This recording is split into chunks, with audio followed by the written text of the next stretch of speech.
නමෝ තස්ස භගවතෝ අරහතෝ සම්මා සම්බුද්දස්ස නමෝ තස්ස භගවතෝ අරහතෝ සම්මා සම්බුද්දස්ස නමෝ තස්ස භගවතෝ අරහතෝ සම්මා සම්බුද්දස්ස තයෝ මේ භික්ඛවේ පුග්ගලා සන්තෝ සංවිජ්ජමානා ලෝකස්මින් තීති.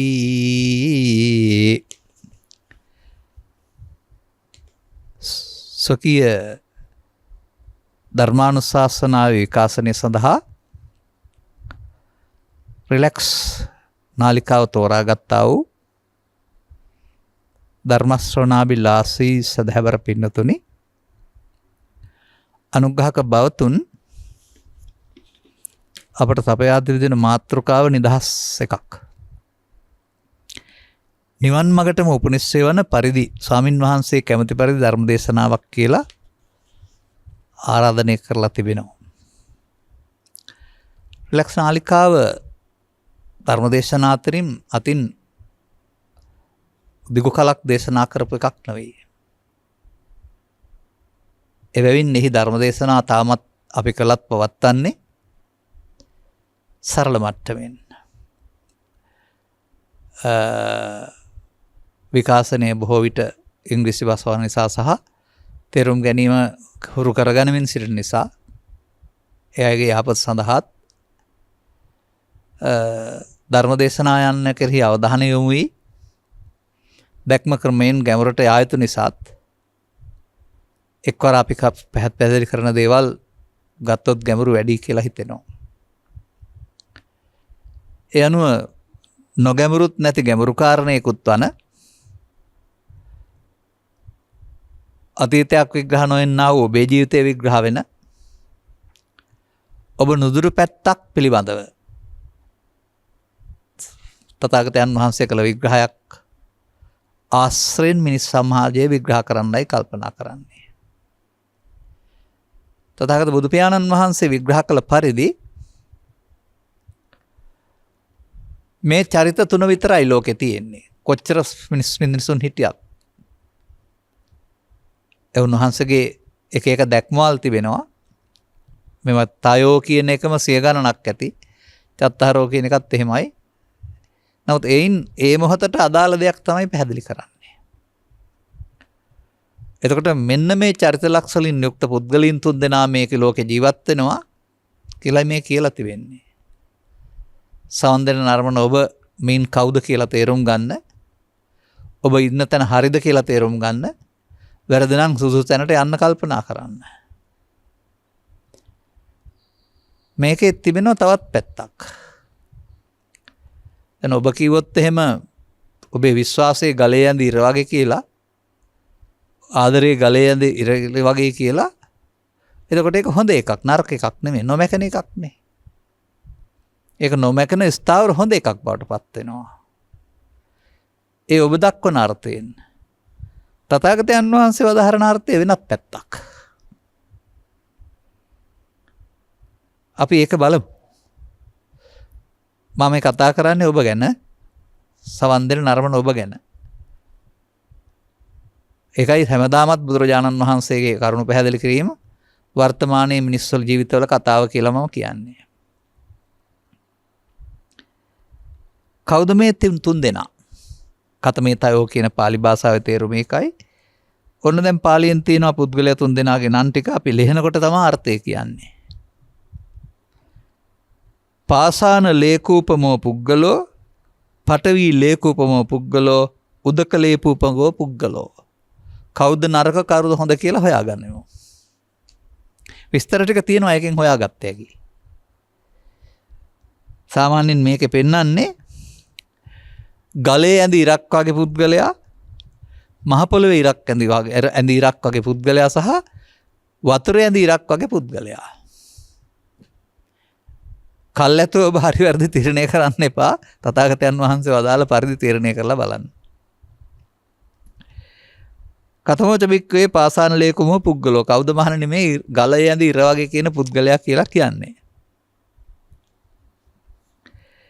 ඉද බික්ක ඒකච්චෝ පුද්ගලෝ අබින්නම් කුජ්ජති සෝච කස්ස කෝදෝ දීගරත්තං අනුසේති සේතාපි භික්ඛවේ පාසානලේකා න කිප්පං ලුජ්ජති වාතේනවා උදකේනවා චිරට්ඨිතිකා හෝති. මොන්න කිව්ව කතාව බුදුන් වහන්සේ. කෙනෙක් ඉන්නවලු එව්ව විය හැකි. නැත්නම් සමාජයේ ඉන්න ඕන කෙනෙක් විය හැකි. ಜಾති ආගම් කුල ભેදෙන් තොරව මේ කතා කරන්නේ මිනිස් වර්ගය පිළිබඳ. ස්ත්‍රියෝ පුරුෂ ගිහියෝ පැවිදි. නිරන්තරයෙන් අවින්නම් කියන්නේ නිරන්තරයෙන්. කුජ්ජති කියන්නේ කිපෙනවා. නිරන්තරයෙන් කිපෙනවා. ඔන්න චරිතේ. ඔබ ඒක ඉගෙන ගන්න තියෙනවා දෝෂ චරිතය කියලා. ඔබ ඒක ඉගෙනගෙන තියෙනවා ව්‍යාපාද විතර්කයට යටත් වෙන පුද්ගලයයි කියලා. එහෙමයි අපිට ඒකට වෙනත් අර්ථ දෙන්න ඕනේ. සෝචකස්ස කෝදෝ දීගරත්තං අනුසේති. ඔහුගේ කුජ්ජති නැත්තම් කිපීම නැත්තම් ක්‍රෝධය දිගු කල් පවත්වනවා. නැවත නැවතත් සිත ඇතුළට තියාගන්නවා. ඉවර කරන්නේ නැහැ. ඒක අර පෙන්නන්නේ අර දීගරත්තං අනුසේති කියන්නේ අපි අනුසය හේතු ඉතුරු කරනවා කියන අර්ථයනේ. දිගු කලක්. යම් පරිද්දෙන් ගලෙහි ඇඳීර මේ වචන නෙමෙයි මේක තියෙන්නේ මම අර සමහර වෙලාවට කියන්නේ දඹදිනුවගේ භාෂාවෙන් තියෙන්නේ කියලා. තේ සරල සිංහලට ගම්මු අපි. සුළඟින් වේවායි ජලයෙන් වේවායි හුලං හැමුවයි කියලා ගලේ ඇඳගෙන මැකෙන්නේ නැහැ. වතුර උඩින් ගලාන ගියයි කියලා ගලේ ඇරිද මැකෙන්නේ. ඒක තමයි උපමාව. නොනස් නේද විනාශ නොවේද බොහෝ කල් පවතිද චිරස්ථායි වේද. අන්න ඒ වගේ එව මේතන් අන්න ඒ වගේ මහණනි ඇතැම් පුද්ගලයෙක් නිරන්තරයෙන් කිපෙයි ඔහුගේ ක්‍රෝධය දිගු කල් ලුහු බැඳ වැටෙයි මේ ශිලාලේක කානු පුද්ගලයයි කියනු ලැබේ. ශිලාලේක උපම පුද්ගලයා නැත්තම් ගලේ ඇඳ ඉරකට උපමා කරපු පුද්ගලයා. දැන් ගලේ ඇඳ පිරවන පුද්ගලයා මම ඔබට මුලින් කිව්වේ හොඳයි දැන් බලපම නරකයි. මේ නරකම පුද්ගලයා. දැන් බලන්න මේ පුද්ගල විවරණේ බුදුන් වහන්සේ විවරණය කරන්නේ ස්ත්‍රී පුරුෂ ගිහි පැවිදි භාර්යයන් තුල නෙමෙයි එතකොට. චරිත ලක්ෂණයක් මුල් කොටගෙන. අපි මේකෙන් බාහිරේමු ටිකක්. මේ කතාව අපි කතා කරන්නේ වර්තමාන සමාජයට ගලපලානේ. සැබවින්ම මේ ඉගැන්වීම මේ ත්‍රිපිටකයේ කී පොලක තියනවාද? කුද්දෝ අත්තන්න දානාති කුද්දෝ ධම්මන්න පස්සති. ඔය කුද්දෝ කියන්නේ ඔකේ පෙනවට. අර්ථයක් දකින්නේ ධර්මයක් දකින්නේ. ඒකෙන් මුසපත් වූ පුද්ගලයා අන්ධයෙක්. යං දෝසං සහතේ නරං අන්දන් තමන් තදා හෝති. දැන් මෙන්න මේ චරිතයට ආවේශ වුණ වෙලාවට ඒ ඉස්සර හිටපු අම්මා නෙවෙයි. ඒ තාත්තා නෙවෙයි. ඒ ගුරුවරයා නෙවෙයි. ඒ අහලුවා නෙවෙයි. ඉස්සර හිටපු කෙනා නෙවෙයි. කයෙන් ඉස්සර හිටපු කෙනා. නමුත් ඔහු පාලනය කරන්නේ ඔහුගේ අතපය නෙවෙයි. ක්‍රෝධය විසින්. දැන් බලන්න මේ කිපෙන සහ දිගකල් ක්‍රෝධය පවත්වන පුද්ගලයෝ මේ ලෝකෙට කොතරම් හානියක් කරනවාද කියලා. නපුරුම පුද්ගලයා. ඇයි? දිගවල් පැවැත්ම තුළ ඔහුගේ චිත්තාභ්‍යන්තරේ විරුද්ධව වාදියා කෙරෙහි පවත්වන්නා වූ රිදවීමේ ඕනකම සංසිඳෙන්නේ නැහැ. නැවත නැවතත් අකට සිංහලෙන් කියන්නේ චිත ඇතුලේ පවත්වනවා නැත්නම් පැසවනවා කියලා. නැත්නම් ගම්බද විහාරේ පවතින දේවල් කරනවා කියලා. ඉන්පසු ඒ චේතනාව අදාළ දැන් ඕක කිපිලා තියෙන්නේ කවුරු හරි කාට හරි එරෙහිවනේ කවුරු හරි කෙනෙක් වැරදිකාරයෙක් කරලා දැන් තියෙන්නේ. කිපීම තමන්ගේ වැරද්ද නමුත් ඒකට වැරදිකාරයෙක් කරලා දැන් තියෙන්නේ. දැන් වැරදිකාරයා උඩින් යවන්න ඕන.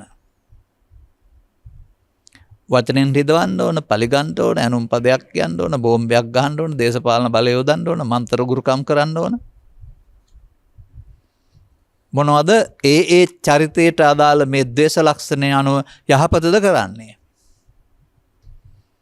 බොරු උගුලක අටවන්න ඕන, බොරු පෙස්සමක් ගහලා මාරු කරන්න ඕන.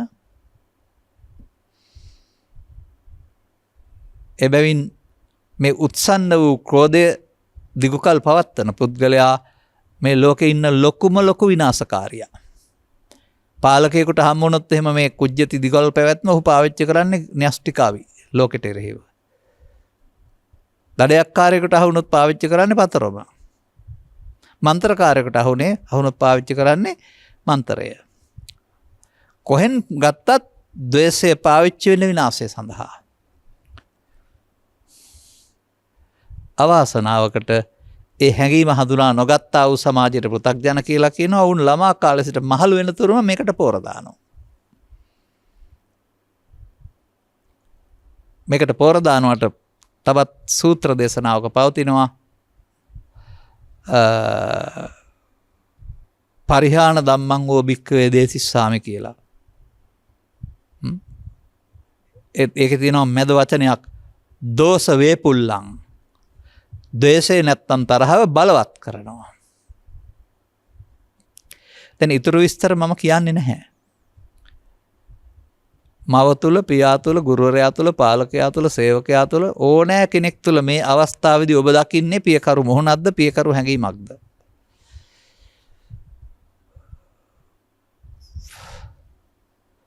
මේවා සාමාන්‍යයෙන් තරහා ගන්න පුළුවන් සහ හුරු පුරුදු අයත් නෙවෙයි අපි.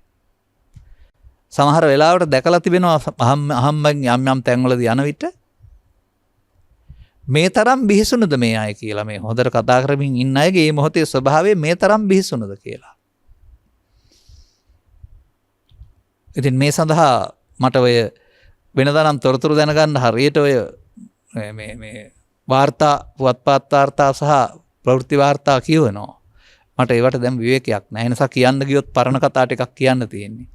ඔබ අලුත් කතා ටිකක් අහුලා ගන්න. මේ දවස්වල යන ප්‍රවෘත්ති වලින් මේ දෙදෙනෙක් අතර ඇති වූ ආරවුල දුරදිග ගොස් පහර දීමකින් මරණයෙන් කෙලවුරන හැටි ඕනතරම් තියෙවි.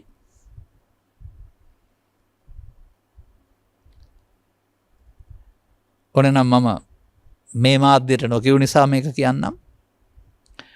රාත්‍රී ප්‍රවෘත්ති වැඩසටහනක මම දකිනවා ප්‍රවෘත්තියක්. වැසි සහිත රාත්‍රියක මේ CCTV කැමරා දර්ශනය මේක මම දකින්නේ. පුද්ගලයෙක් එනවා කඩේට කෑම ගෙනියන්න. ඔත්තු රොටි හරි මොනවා හරි ආහාරයක්.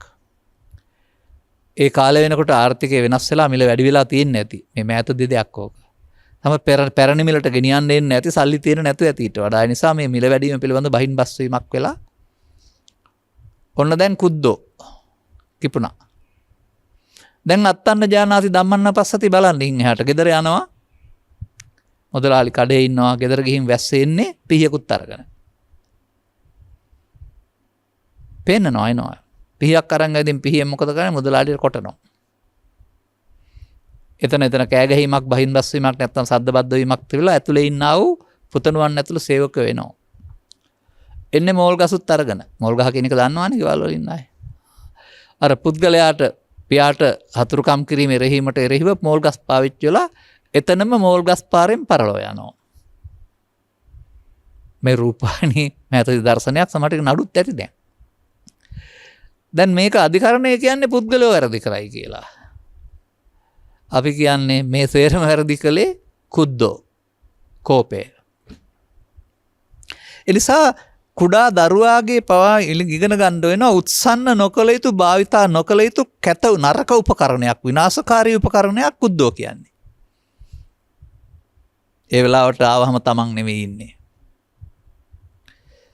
බලන්න සමාජයක මේ විනාශය සිදුවෙන හැඟීම් පාලනය කරන්න තථාගතයන් වහන්සේ බණ කියලා නැද්ද කියලා. එතකොට ඒ පුද්ගලයාගේ මේ උත්සන්න වෙන්නා වූ දෝෂ චරිතයෙන් එහාට මොකද වෙන්නේ? මේ පරලෝ ගමන මේකේ පෙන්වලා නැහැ. නමුත් ලෝභයෙන් දේශයෙන් පරලෝ යන ඔක්කොම මිනිසත්කම අහිමි කරගන්නවා. ඒ සතාට අයිති ණයට වගේ කේන් තියනවා කියලා කියන ණයා වගේ කියලා කියන්නේ. ඒ උත්සන්න වෙන හැඟීම් සහිත සත්ත්ව කොට්ටාසට අයිති පැත්තට යන්න බැරි නෑ. ඒ වරලෝ වශයෙන් මේක එක පැහැදිලි කරලා නැහැ. අපි ඒක ගන්න ඕනෙත් නැහැ මෙතෙන්ට. අපි දකිමකො මෙලෝ වශයෙන් මේ කුද්දෝ නැමැති මාරයා දෙදෙනෙක් අතරට පැමිණීම තුළ මෙහෙමයි වෙන්නේ. වෙරළු ගෙඩිය හරියටකට කපාගෙන කොටහක් නොකා දෙගුරුන්ටත් තබාගෙන උන් අපි එදා සත්කුලි පව් විලාසෙන පැලවිනි වැටට ඇයි අද එන කොටාගෙන. ඔන්න දුරදිග ගියේ මොකක් නිසාද මේ සහෝදරත්වය විනාශ වුනේ? කුද්දෝ. ඒ ගීතයට අනුවගත් කළ. අන්න එහෙම මා දකිනවා සමහර විවාහයේ ඒකක නැමැති සංස්ථාව බොහොම සුන්දර තැනකින් පටන් අරගෙන වසරක් තුළ දෙකක් තුළ 10ක් තුළ 15ක් තුළ හදවතින් දුරස්ත වෙනවා එක ගෙදර හිටියට. අවසානයේ වුන් දෙදෙනා අතර පවතින රාත්‍රියට මගේ වචන වලින් කියනවා ගිනිකිලි සංදර්ශන එළියට ඇහෙනවා. ගිනිකිලි සංදර්ශනං පේනවනේ සාමාන්‍යයෙන් පුපුරනවා මේක වෙන්නේ සද්දේ ඇහෙන්නේ. ඉතින් අනිත් අය දන්නවා දැන් ඒ ගෙදර ගිනිකිලි සංදර්ශනයක් කියලා. දෙන්නා දබර කර ගන්නවා කියවට මේ දබර කරගන්නේ දේශයන් දෙක. ඉතින් මේක තේරෙන්නේ නැතුවම දේශයන්ට එකතු වුණාම සාමියෙන් සමගින් නිදීද? එය පාලනය කරගත හැකි බුදුසමක් ඉගෙනගෙන එකතු වුණා නම් මේ වැඩේ වෙන්නේ නැහැ නේද? අන්න එහෙමයි පාසාන ලේකූපම චරිතය විග්‍රහ කරනු ලබන්නේ ව්‍යාපාද විතර්කයේ දැඩිසේ භාවිතා කරන එහි වරද දකින්නේ නැති ඒ පාලනය කරගත නොහැකි අපි මේ මින් පෙර කරපු ධර්ම දේශනාවල නම් මේ පුද්ගලයා කවුද? uppannam ව්‍යාපාද විතක්කං අදිවාසේති නප්පජහති නවිනෝදේති නබ්‍යන්ති කරෝති න අනභවං ගමේති අපහාන සංඥා. කොහෙන් ගත්තත් ඔතෙන්ද තමයි එන්න තියෙන්නේ බුදු සමයේ. ඒ නිසා බුදුරජාණන් වහන්සේගේ දර්ශනය තුළ වැරදි කරන්නේ මිනිස්සු නෙමෙයි. ඒවට අදාළ අමානුෂික බලවත් කරගන්නා විතර්ක. මේකේ කතා කරන්නේ මේ අර්ථය විතරමයි. ඒ නිසා අපි ඒක ඊට එහාට අනිත් ගැන විග්‍රහ කරන්න ගන්න නැතුව ඉන්නවා.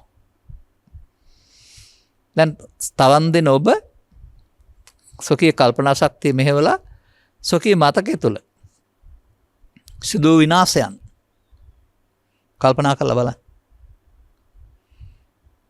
මා දන්නවා මෙහෙම දෙයක්. යම් කිසි දැනක පොඩි විලඳු ව්‍යාපාරයක් ආරම්භ වෙනවා. මේ දියුණු වෙනවා ඉක්මනින්. දියුණුව දැකලා අනිත් පැත්තේ තව ටිකක් ඈතිනුත් එබඳු විලඳු ව්‍යාපාරයක් ආරම්භ කරනවා. දෙන්නම දියුණු වෙනවා ටික ටික. නමුත් දෙන්නට දෙන්නගේ පවතිනවා අනිත් කෙනාට විරුද්ධව කවුරු හරි ගත කේලම් කියපු නිසා විරසකයක්. විරසකය තුල තමයි දැන් යන්නේ. දැන් කුද්දෝ ආරම්භ වෙලා. ගත කේලම් කීම තුල හෝ මොකක් හරි එකට එක කිරීමක් තුල කිවිච්ච පුද්ගලයා අනිත් පුද්ගලයාගේ නිවසට නැත්තම් වෙළඳ ව්‍යාපාරයට ඇවිදින් එහිදී ඇති වුණ අර්බුදයක් තුල ඒ පුද්ගලයා ආපු කෙනා නෙමෙයි මේ පුද්ගලයා ඝාතනය වෙනවා. දැන් මේන් පහරකෑ සර්පයින්සේ කිපෙන වුන්ගේ ඥාතීන් සියලු දෙනා ගොස් අර වෙළඳ ව්‍යාපාරයට ගිනි තබනවා. දැන් වෙළඳ ව්‍යාපාර දෙකම ඉවරයි. එක්කෙනෙක් පරලෝ අනිත් එක්කෙනා සදාකාලික එල්ලුම් ගස් නැත්තම් හිරගෙදර. මේවා එන්නත් ඉගෙන ගන්නකෝ. මේ බුදුහාමුදුරුවෝ බණ කියන්නේ බණ කියලා බලාපොරොත්තුනේ තමන් වහන්සේට මල් පූජා කරන එක නෙවෙයි කියලා. තමන් වහන්සේගේ පිළිම හදන එක නෙවෙයි කියලා. අපි මේ මහලුකු කරන් හිටියට නොකිපී ඉන්න පුරුදු වෙන එක කියලා. ඒක වර්තමාන මිනිස්සුන්ට අදාළ බව හැමදාමත්. පසුගිය කාලෙක මම ප්‍රවෘත්තියක් කියවනවා. කඩානෙන්නේ සරුංගලයක් සරුංගල් කාලයක ළමෙක් පිටිපස්සෙන් පන්නන් එනවා. නමුත් සරුංගල් පිළිබඳ ප්‍රමිතිය නීතිය ළමයින්ගේ අල්ලගත්ත කෙනාටයි අයිතිය. වෙනත් කෙනෙක් අල්ල ගන්නවා. අර ඇවිදින් ඉල්ලනවා. දෙන්නේ නැහැ. මගේ සරුංගලේ කිව්වට දෙන්නේ නැහැ අල්ලගත්තනේ අහතින් න්යාවේ. දැන් මේක දුරදිග යනවා. දෙදෙනා අතර දෙවස ද්වේෂයක් බවට පත් වෙලා පවුල් දෙකට යනවා. අවසානයේදී එක පවුලක තාත්තෙක් සහ පුතෙක් මේ සරුංගලේ නිසා මේ යනවා.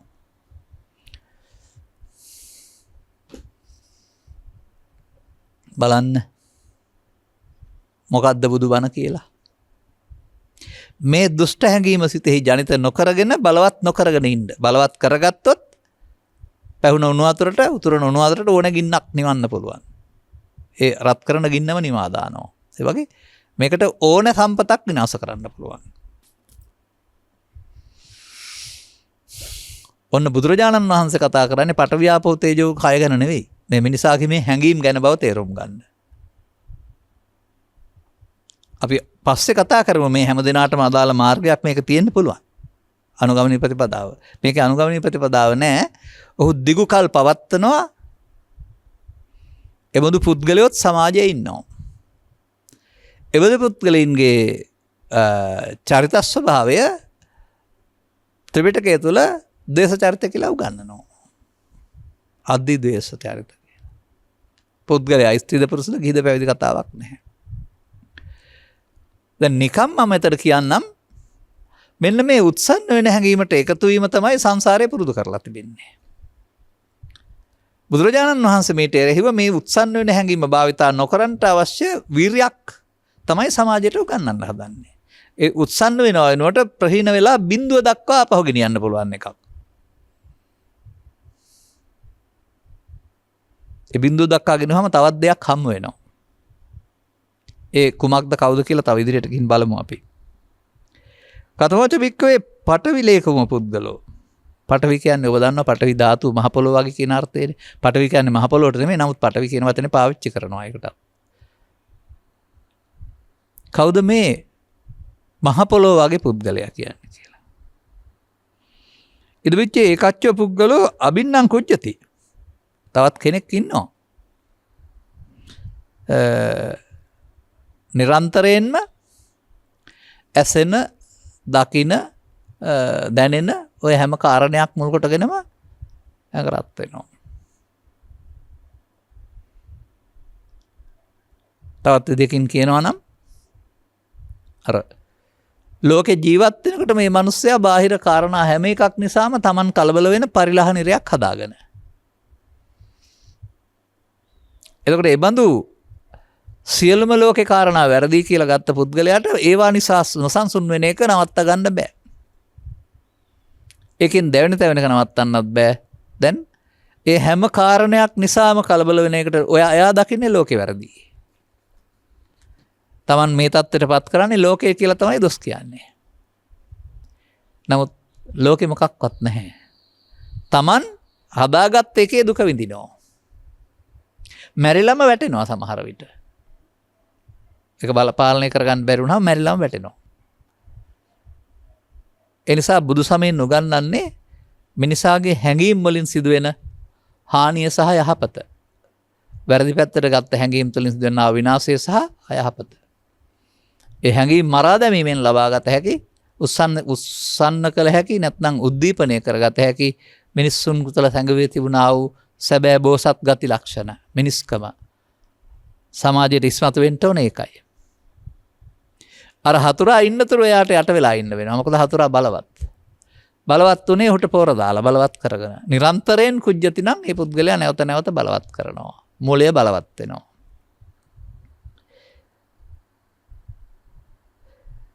සෝච කස්ස කෝදන දීගරත්තන් අනුසේත යන්නේ චරිතය පෙන්වනවා. මෙයාටත් නිරන්තරයෙන් කිපීම ඇති වෙනවා. නමුත් ඔහු දිගු කල් පවත්වන්නේ නැහැ. ටික කල් වෙන්නේ ඇති.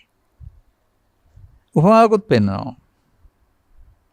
සීත විවේකේ පටවියන් ලේකා කිප්පං ලුජ්ජති වාතේනවා උදකේනවා න චිරත්‍ත්‍තිකා හෝති. සාමාන්‍යයෙන් පොළවේ තියෙන වැඳලා තියෙන ඉර වැල්ලේ ඇඳපු ඉර මොකද වෙන්නේ? වතුර ගහගෙන ආපුවම මැකිලා යනවා. පොළවේ තියෙන ඉරටත් වතුර පාරක් ආවොත් මැකිලා යනවා. හුලම් පාරකට දුවිලි ටික ගිහින් මැකෙන්න පුළුවන්. එතකොට වැඩි කල් පවතින්නේ නැහැ. මේ ස්වභාව දෙකම බුදු සමයේ ආර්ය සත්‍ය තේරුම් අරන් පාලනය කරගන්න එක නෙමෙයි. සාමාන්‍යයෙන් ඒවා වර්ධනය කරගත්ත වර්ධනය අඩු කරගත්ත චරිත ලක්ෂණ මත රටේ පවතින තත්ත්වයන්. එතකොට ඒක දිගු කල් පවතින්නේ සහ වැඩි කල් නොපවතින්නේ කොහොමද කියන එක මම පසුව කියන්නම්. ඒක ඔහු විසින් අනුගමනය කරන ක්‍රියාමාර්ගයේ ප්‍රතිඵලයක් වශයෙන් තමයි දිගුකල් පැවැත්මට අත්විවරම වැටෙන්නේ. ඔහු විසින් අනුගමනය කරන ක්‍රියාමාර්ගයේ ප්‍රතිඵලයක් වශයෙන් තමයි වැඩි කල නොතිබී බැහැර වෙලා යන්නේ. නමුත් මේ චරිත දෙකම බුදුබණ තේරෙන අනුගමනය කරන චරිත වශයෙන් මම දකින්නේ නැහැ. අඩු වැඩිකම් තිබුණාට.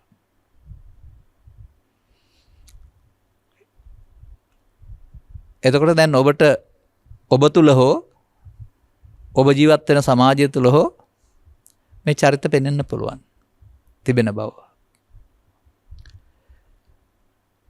අපි ඊළඟ චරිතෙත් අරගෙන මේ චරිතවල මේ උත්සන්නභාවය සහ දුර්වලකම සහ අගේ හොයා ගන්න බලමු. කොහොකද වටින්නේ කියලා. දැන් අර චරිතයට වඩා මේක ටිකක් හොඳයි නමුත් වටින්නේ නැහැ.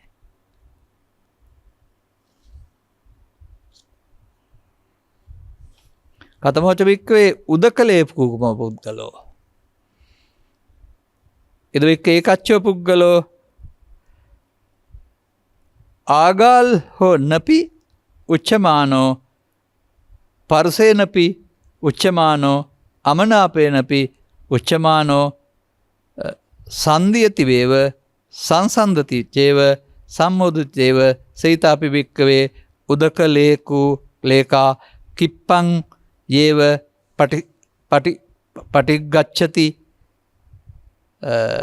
න චිරත්‍රිකා හෝති. ඔන්න පාලිය කිව්වා. මේ චරිතය මොකක්ද කියලා.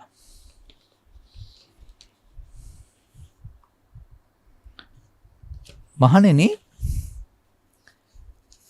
ජලයේ ඇඳි ඉර වගේ දැන් ඔක තේරෙනවා අපිට දැනටත් ජලයේ ඇඳි ඉරේට මොකද වෙන්නේ කියලා දන්නවනේ ඔබ.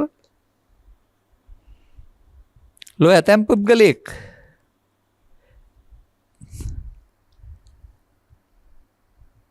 මම ඒකට වචනයක් හොයාගන්න බලන්නම්.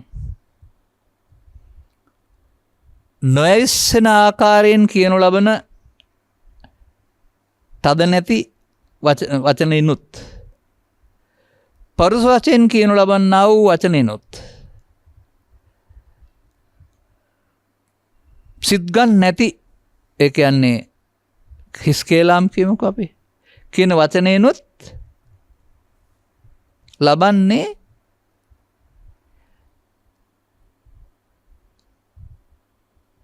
ඒවත් එක්කලා විරුද්ධ වෙන්නේ නැහැ. ඔහුට ඒ කාරණාවල විරුද්ධ වෙන්න කාරණයක් නැහැ. මේක තිබෙන්නේ ගැළපෙන්නේ වෙයි කියලා. ඉතින් ගැළපෙන්නේ කියන එකට වඩා තේරුම් ගන්න ලේසි වෙනවා.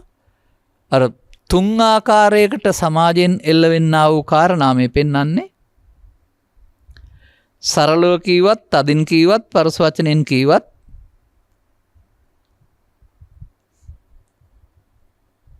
බාරගන්නේ නෑ.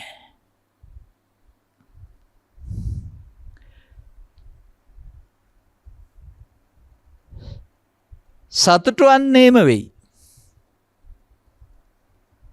මහණෙනි යම් පරිදි දේහි ඇඳි ලේකාව නැත්නම් ඉර වහවහා පහවයේද චිරස්ථායි නොවේද.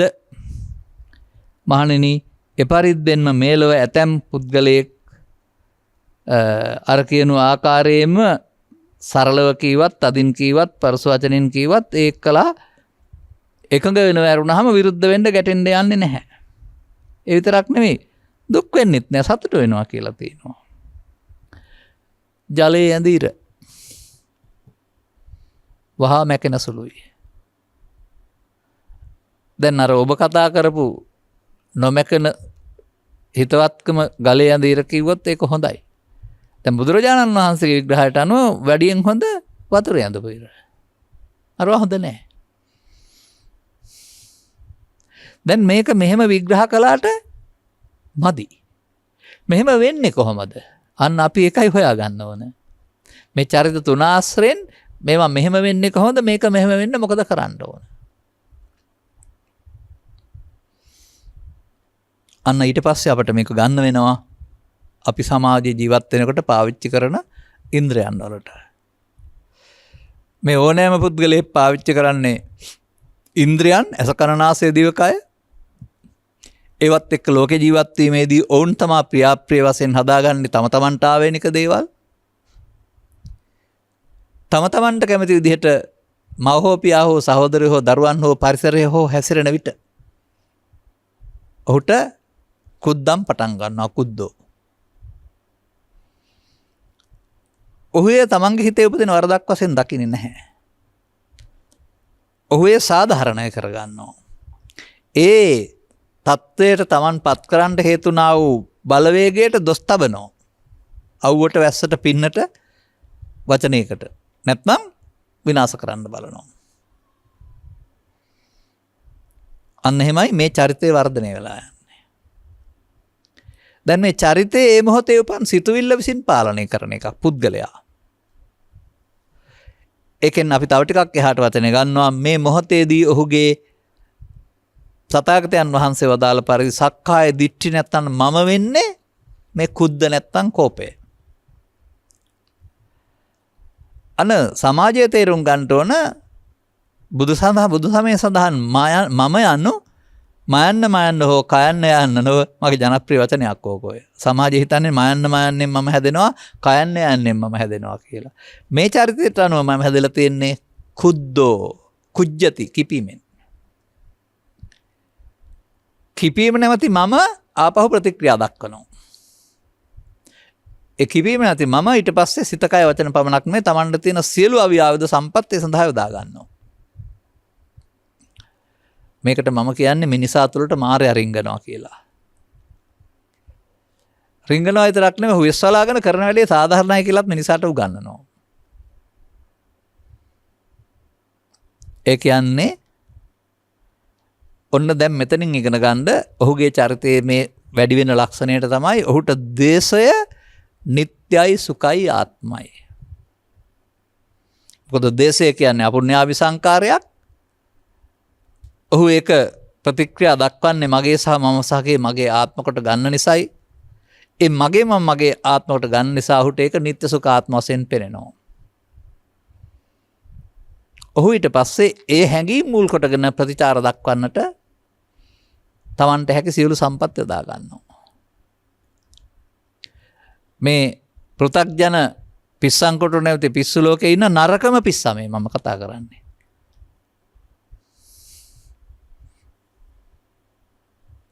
දැන් ඉතින් මේ චරිතය වර්ධනය වෙන හැටි පෝෂණය වෙන හැටි තේරුම් ගන්න නැතිව ඔබ මොනතරම් වන්දනා ගමන යන්න ගියත් මල් පහන් පූජා කරන්න ගියත් පිළිම හදන්න ගියත් ඒ වාස්තනොත් ඔබ කරන්නේ මේ දේශේ වර්ධනය කරගන්නේ. පවතුල කුමන කතාවද? අන්න ඒක තමයි අර මල් වට්ටියක් වෙන්දේසියක් පන්සලේ ලොකු පින්කමක් බුදු හිමිනේ ඔබ පුදන්නට ගමේ දෙපිලක තරඟයක් කියලා කියන්නේ. එතන ඊට පස්සේ වර්ධනය වෙන්නේ පින නෙමෙයි ලෝභය නැත්තම් ද්වේෂය. මට ඉතින් ඕවත් මතක් වෙනවා අහලා තියෙන නිසා. එනිසා මේ චරිතය සමාජයට කරන්න විශාල හානියක්. ධනයට කරන්න විශාල හානියක්. සමගියට කරන්න විශාල හානියක්. Tamanට කරගන්න ඊට වඩා හානියක්. මන්දයත් දිසෝ දිසං යන්තං කෛරා වේරිවාපන වේරණං. හොරෙකුට යම් අයහපතක් කරයිද වෛරක්කාරයෙක් තවත් කෙනෙකුට අයහපතක් කරයි ඊට වඩා අයහපතක් වැරදි පාරට යෙදූ හිත විසින් ඔහුට කරනවා. දැන් මේක විපාකය මෙහෙම බලන්න. දවල්ට ඔහුට මොනම විදිහකින්වත් සතුට වෙන්න වෙලාවක් නැහැ. ඔහු ගිනි අරගත්ත කබලක් ගිනි කබලක් වගේ. ඔහුගේ නිින්ද කොහොම වෙයිද? ආදරෙන් කරුණාවෙන් පරිත්‍යාගයෙන් පිරිසන්සුන් එකක් වෙයිද? නැහැ. අරට වඩා ගිනිගත් ලෝකයක්. කොහෙන්ද නින්දට ලෝකෙ ගියේ? මේ පාවිච්චි කරපු නිසා. හොඳයි පරලෝව ගියාම මේ ලෝකේ නැති වෙයිද? මේ ලෝකෙන්නේ පරලෝව යන්නේ. දැන් මේ දේශයෙන් පරලෝව ගිය මිනිස්සයා ගියේ තමන් හදාගත්ත ලෝකෙට නෙවෙයිද? මෙහෙදින් හදාගත්ත එක නෙවෙයිද? නපුරු ලෝකයක් හදාගත්තොත් නපුරු විපාක ටික හම්බ වෙනව නේද එතකොට? මා දන්න කතාවක් ඔබට කියන්නම්. සත්‍යයක්. යම් තරුණෙක් ඒ යුගයේ තිබුණා වූ සටන් ක්‍රමයක් ඉගෙන ගන්නවා. නගරයට ගොස්. එනහු සටන් කලාවේ දක්ෂෙක් වෙලා ඉන්නවා. දැන් ඔහු ගෙදර සිදුවෙන සිද්ධිය මේ කියන්නේ. දෙපැත්තෙන් තාත්තයි මල්ලි ඉන්නවා. රෑ නිින්දෙන් පටන් ගන්නවා ගහ ගන්න. දාඩිය දාගෙන ඇහැරෙන්නෙම නෑ ගහ ගන්නවා. කොහෙන්ද නිින්දෙන් ගහ ගන්න ලෝකයට ආවේ? එළිය ගහගත්තේ නැත්නම් එනවද? මම මේ පරලොව හැදෙන හැටි පෙන්වන්නේ. අන්තිමේ මේ තාත්තයි මල්ලි දෙන්න තේරුම් ගත්ත මේක නවත්තන්න ක්‍රමයක්. ඇහැරෙව්වට හරියන්නේ නැහැ දාඩිය දාගෙන ගහ ගන්නවා. ඔවුන් හොයාගත්ත රාත්‍රියට කෑම කාලා නිදා ගන්නකොට බත් වේපු උයන්ඩ පාවිච්චි කරපු හාල් හොදාපු වතුර ටික තියාගන්න ඇතුලෙන්. හාල් පාන වතුර හරි මොනවා හරි කියන්නේ. නවත්තන්න බැරි උට අර ඇඟට වක් කරපුවාම ඇඟට හීතල දැනෙනවා. සීතල දැනෙනකොට හීන ලෝකේ වෙනස් වෙනවා. ඉඳ යනවා. එතකොට මෙලව අයියි තාත්තයි හිටියා මේ ලෝකේ වෙනස් කරන්න ළඟ. නින්දෙදි හරි. හොඳයි. පරලෝක ගියොත් කවුද වෙනස් කරන්න ඉන්නේ? කවුරුත් නැහැ. අර ගහගනින්න රැත් වැය 12 දක්වා විතර නෙමෙයි අවුරුදු 7-800ක්ම යන්න පුළුවනි. අවදි කරන්න කෙනෙක් නැහැ. දැන් මෙලවින් මේක හදාගෙන නේද නින්දට ගියේ.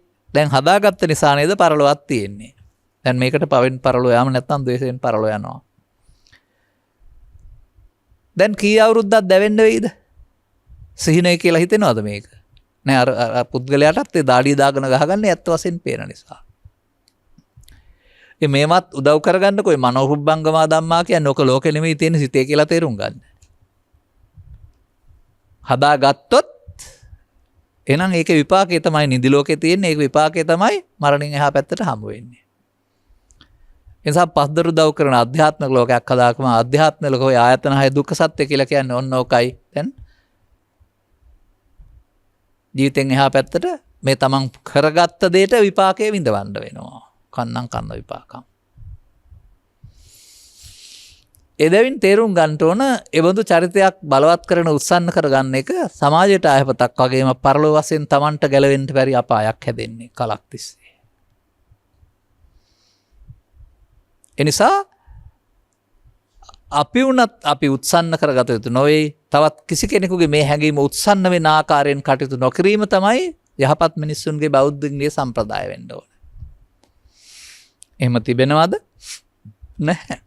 හොස්සාගින් මැස්ස යන්න බැරි. හැම දෙයකම අවියම උරා ගන්නා. ඒ ද්වේෂය හැමවේදී ඉවසීම කියන එක දශමයක්වත් නැති පරපුරක් තමයි හැදිලා ඉන්නේ. ආගම ඇහුවොත් ඉතින් ඒක එක නම කියයි. ඒ ආගමේ නම කියයි. නමුත් බැලුවම ඔක්කොම එක මල්ලේ මට නම් පේන්නේ. එක මල්ලේ ලුණු ප්‍රතික්‍රියා වශයෙන් දක්වලා. ඔන්න බුදුරජාණන් වහන්සේ මිනිසුන් තුළ තිබෙනා වූ දුෂ්ටයා පෙන්නනවා. මිනිසා නෙමෙයි දුෂ්ටයා. ඔහුට ඒක උත්සන්න වෙන පාරේ මමත්වෙන් ගැනීම ඇරුණාම ඊට එහා ධර්මයක් අවබෝධයක් නැහැ. ඔහු පවත්තන්නේ. පවත්තන්න අර අනුසේති කියන්නේ නැවත නැවතත් බලවත් වෙනවා. එහෙනම් ඔබ යම් කිසි හැඟීමක් උපදවාගෙන කල්පනා කර දිවා රාත්‍රී දෙකේ ප්‍රතික්‍රියා දක්වන්න හිතනවා නම් ඒකෙන් වෙන්නේ චිත්තාභ්‍යන්තරයේ මේක බලවත් වෙලා ඒක ක්‍රියාත්මක කරන්න පුළුවන් තැන දක්වා බලවත් වෙන එක. පලි ගැනීම හෝ ඝාතනය කිරීම හෝ ඇසිඩ් ගැසීම හෝ නැත්නම් ජීවිතය විනාශ කර ගැනීම හෝ බෙල්ල වල දා ගැනීම ඕන එකක්. ටික තමයි යන්නේ. අවසන් මොහොතට එන විට ඔහුටවත් ඔහු පාලනය කරගන්න බෑ. ඔන්න ඒ නිසා පාසාන ලේකෝපම පුද්ගලයාගේ චරිතය පිළිබඳ විවරණය. හැබැයි ඔහුටත් මේ පල්ලෙහා ඉන්න මේ උදකලේකපු ලේකෝපම පුද්ගලයා බවට පත් වෙන්න එහෙම බුදුහාමුදුරුවෝ තහනම් කරලා නැහැ. මාර්ගයක් වහලත් නැහැ. දෙවන්න කොහොමද? දෙවන්නටත් ඇහෙන් කනෙන් නාසෙන් දිවෙන් කයින් උපදිනවා තර්කය. ඔහු මං හිතන්නේ ප්‍රතික්‍රියා දක්වන්න හිතන්නේ නැහැ. ඔහු ඒක දිගුකල් පවත්වන්නේ නැහැ කියන එකේ තේරුම දවසින් දෙකෙන් පැයෙන් දෙකෙන් අතහැරෙනවා. අර අතහරින්න නැතුව හිතනවා නම් බලවත් වෙනවා. ඒ ගැන හිතන්නේ නැත්නම් ගැඹුරු අවබෝධයකින් තොරව. නමුත් ඒක සාමාන්‍යයෙන් මම ඉතින් ඔය සමාජයේ දැකලත් තියෙනවා ඕක. පුංචි දේවල් වලට අමනාප වෙන සහෝදර සහෝදරියෝ යාළුවෝ මේ ඔවුනොන්ට කියන ගතු කේලම් අහලා ඈත් වෙන්නේ නැතුව ටික දවසක් නිහඬව හිටියොත් ආපහු ඒක අතහැරලා යාළු වෙනවා. තරහ වෙනවා යාළු වෙනවා. සම්ඩු වෙවි යාළු වෙවි. මේ පතා කරන්නේ පුද්ගලයෝ වශයෙන්. එතකොට ඒක තුළ අරතරම් අයහපතක් නැති වුණාට ඒකත් හොඳ නෑ. යනවනම් අරතරම් බරපතල අපායකට යන එකක් නෑ. නින්දෙත් අරතරම් විනාශකාරී හීන දකින්න එකක් නැහැ. බැලුවම මේලොවෙන් හදාගන්න දේ තමයි නිදිලොව කියලා කියන්නේ. මේලොවෙන් හදාගන්න දේ තමයි පරලොව කියලා කියන්නේ. ඒ නිසා නරක මිනිස්සෙකුට යන පරලොව නරකයිමයි. සම්මත මට්ටමින් හොඳ මිනිස්සෙක් යන පරලොව එතකොට අන්න නරක පරලොව දුගතිගාමී හොඳ පරලොව සුගතිගාමී. නමුත් පරලොව යාම තාමත් ක්‍රියාත්මකයි. මන්දයත් මේ හැඟීමට එකතු වෙන එක දෙදෙනාගේම පුරුද්ද බැවින්. දැන් එතකොට බාහිර සිද්ධිය නිසා Tamanගේ ඇතුළත පවතිනා වූ ගැටීම මතුවෙනවා. ඒ තමයි ඔහුන සංසුන් කරන්නේ. ඔහු ලෝකෙ දකින්නේ බාහිර පුද්ගලයා Taman කලබලයටපත් කළා ඔහු වැරදි කියලා. නමුත් ඔහු නෙවෙයි. ඒ සිද්ධි Tamanගේ ඇතුළත තියෙන දුර්වලකම මතුවෙන්න උදව් වෙනවා. මේ දුර්වලකම තියෙන තාක්කත් ලංකාවේ හැරි ලෝකෙ හැරි කොහෙ ගියත් ඕක මතුවෙනවා. තැන් මාරු කළාට. බුදුරජාණන් වහන්සේ අනුශාසනා කරන්නේ ලෝකෙ කටවහන්න නෙමෙයි Taman හදාගන්න. දැන් ඊළඟ චරිතයට යනකොට හොයාගන්න ලේසි අපට ඕක. මොකද්ද? නරකෙන් කීවත් හොඳින් කීවත් සරලව කීවත් පරස වචනෙන් කීවත් අනුම් පදයක් කීවත් එහෙම ඔබට ඉන්න බෑ. ඉන්න ඕන තැනට හදන්න ඕන. අන්න ඒක තමයි බුදුසාමි මාර්ගය. මම පසුගිය දවසකත් මතක් කළා කතාවක්. 1980 ගණන් වල විතර කියවපු නිසා හරියට මතක නැහැ. මොකද ඒවට අද යන්න වෙලාවක් නැහැ. ඒත් මතක තියෙනවා තේමීය ජාතකය. තේමීය කුමාරයා ගැන කතා කරනකොට කියනවා තේමීය කුමාරයාට ඉපදුනන් පස්සේ ජාති ස්මරණ ඥානෙ පහළ වුණාලු. පහළ වෙලා අතීතේ බලපුවම රජ කෙනෙක් වෙලා දඬුවම් දීම තුලින් අපායගත වෙච්ච හැටි දැක්කලු. දඬුවම් දෙන්න ගිහින් රජුරෝ වුණත් අපායට ගිය හැටි දුක් වෙන. දැන් මේ සැරේත් රජකම හම්බෙන්නයි යන්නේ. මේ සැරේත් රජකම හම්බෙන්න ගියොත් මේවා කරන්න ගිහින් යන්න වෙන්නේ අපායටයි කියලා මේකට උපක්‍රමයක් වශයෙන්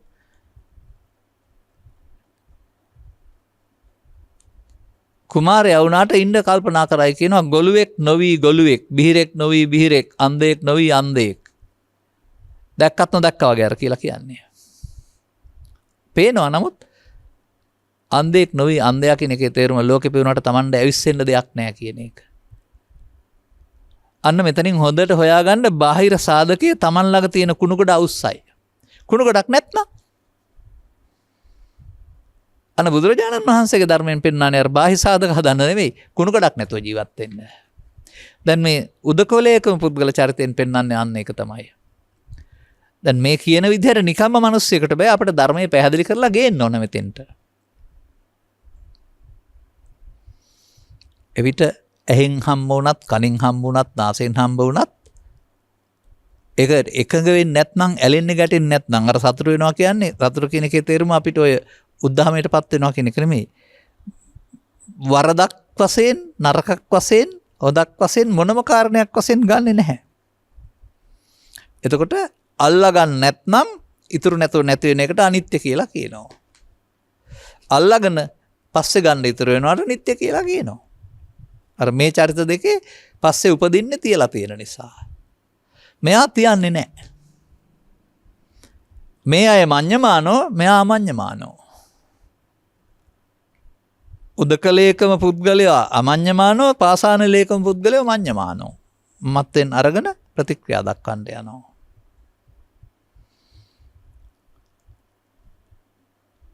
එහෙමනම් තවත් දෙයකට ගත්තාම මොකද වෙන්නේ? අර මැකෙනවා කියන්නේ පසුව ගන්නට හේතුවක් ඉතුරු නොවි අවසන් වෙනවා. ඒකට කියන්නේ තණ්හා උපාදාන භාවයෙන් නැතුව ඉවර වෙනවා. අනුසය වෙනවා කියලා කියන්නේ තණ්හා උපාදාන භාව වෙලා ඉවර වෙනවා. අවාසනාවකට මේ ලෝකේ ජීවත් වෙන්න ගිහින් හැමදෙනාම ඉගෙන ගත්තේ තණ්හා උපාදාන භාව වෙලා පස්සේ ගන්න තියන්නම තමයි.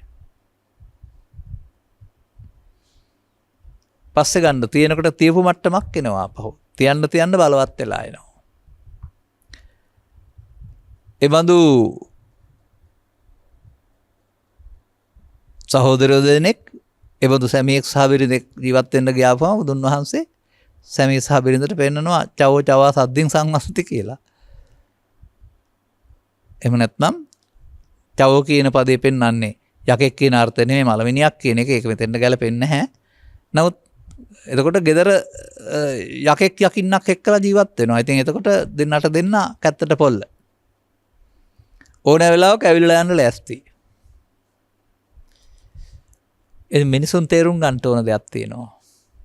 මේ දුර්වලකම් ටික තියාගෙන ආරෝපිත බෞද්ධකමකින්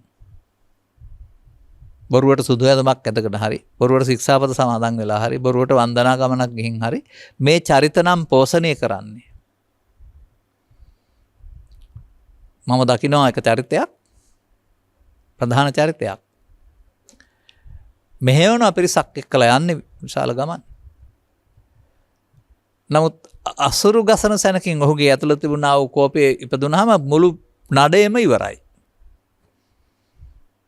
ඔහුට ඔහු පාලනය කරගන්න බෑ. ඇහැට දැකපු දෙයක් මේ කිව්වේ. එනිසා අපි තුල සමාජ හතුරෙක් අපිව පරලොව දුගතිගාමිත්වයට ගෙන හතුරෙක් අපි පෝෂණය කරමින් ඉන්නවා බුදුදහම දන්නේ නැත්නම්. මේ බුදුරජාණන් වහන්සේගේ ධර්ම මාර්ගයේ භාවනාව කියන වචනෙන් පෙන්වන්නේ මෙයාව මර්ධනය කරන්න වඩන්න ඕන ශක්තියක්.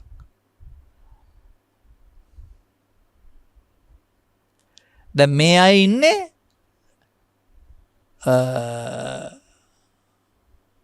අපිකට කියනවා දෝසං පවඩ්ඩති. ප්‍රවර්ධනය කරමින් ඉන්නේ.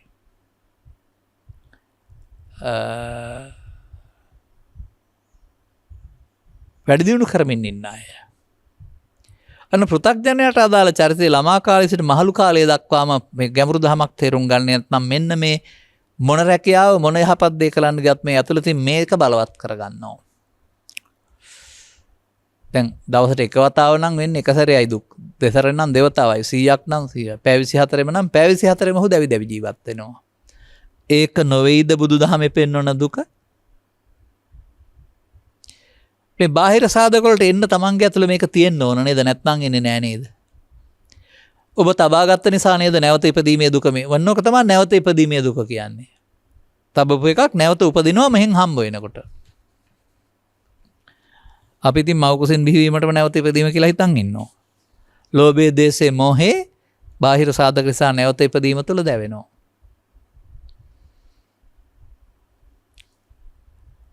ඒ චරිත දෙක එකක් අඩු සහ එකක් වැඩි කියලා පෙන්වනවා. ඊළඟ චරිතය අපි හදාරන්න ඕන හොඳටම.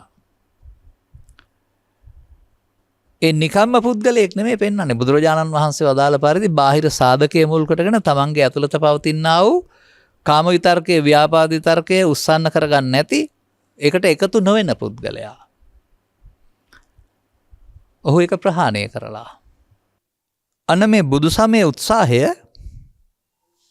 මේ මිනිසා අතර මේ වතුර ඇඳීර වගේ. ඒ මොහොතෙන් එහාට මේවා පවත්තන්න නැතුව කියන්නේ මතක තබා ගන්න එක නෙවෙයි. නැති එක නෙවෙයි. ඊර්ෂ්‍යාවෙන් ක්‍රෝධයෙන් වෛරයෙන් පලි ගැනීමෙන් ප්‍රතික්‍රියා දක්වන්න යන්නේ නැති මිනිස්සු හදන එක. එසේනම් Taman ළඟ මේක එන්න නැතුව තියෙන්න ඕන. නමුත් අර ඒවත් තබාගෙන තිබෙන අයට බාහිර කාරණා හැම විටම මේක එන්නට හේතුවක්. දැන් ලෝකෙ විඳින්න ආවිදින් ඔබ විඳින්න තියෙන අවස්ථා නැති කරගත්තනේ. දැන් ඔබ විඳවනවා. මේ පාරේ අගටම ගියොත් දැන් හදන්න තේරෙන්නේ නැහැ. උත්සන්න වුණා වූ මුලාවක් කරුණාම සිහියක් ගේන්න වෙලාවක් නැහැ. දැන් බලන්න මේ චරිත තුනෙන් මොකක්ද පෙන්වන්නේ කියලා. මම දකින්නේ බාහිර සාධක කෝවත් එකයි. දැඩිව ගන්නා තරමක් අඩුව ගන්නා සහ නොගන්නා කියලා චරිත තුන විතරයි මම දකින්නේ. එබැවින් ඒ දුර්වලකම Taman සතුව චිත්තාභ්‍යන්තරයේ පවතින දෙයක ඉස්මතු වීමක්. බුදු සමයේ ගැඹුර නොදන්නා වූ අය මේ දුර්වලකම උත්සන්න කරගනිමින් ජීවත් වෙනවා. තථාගතයන් වහන්සේ සමාජයට ධර්ම දේශනා කළා මේවා නිසා නුඹලා දුකටපත් වෙනවා මේවා අතහැර ගන්න කාටයුතු කරන්න කියලා අර අනුසෝතගාමී අටපටිසෝතගාමීත්වයක් පෙන්නනවා. ඒ ගියාම ඔය හැමදෙනාම උදකලේ ලේකම පුද්ගලයෝ බවට පත් වෙනවා.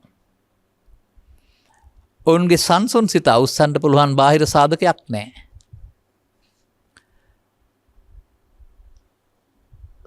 සිත නිහඬයි කියන්නේ සද්ද නැහැ කියන එක නෙමෙයි.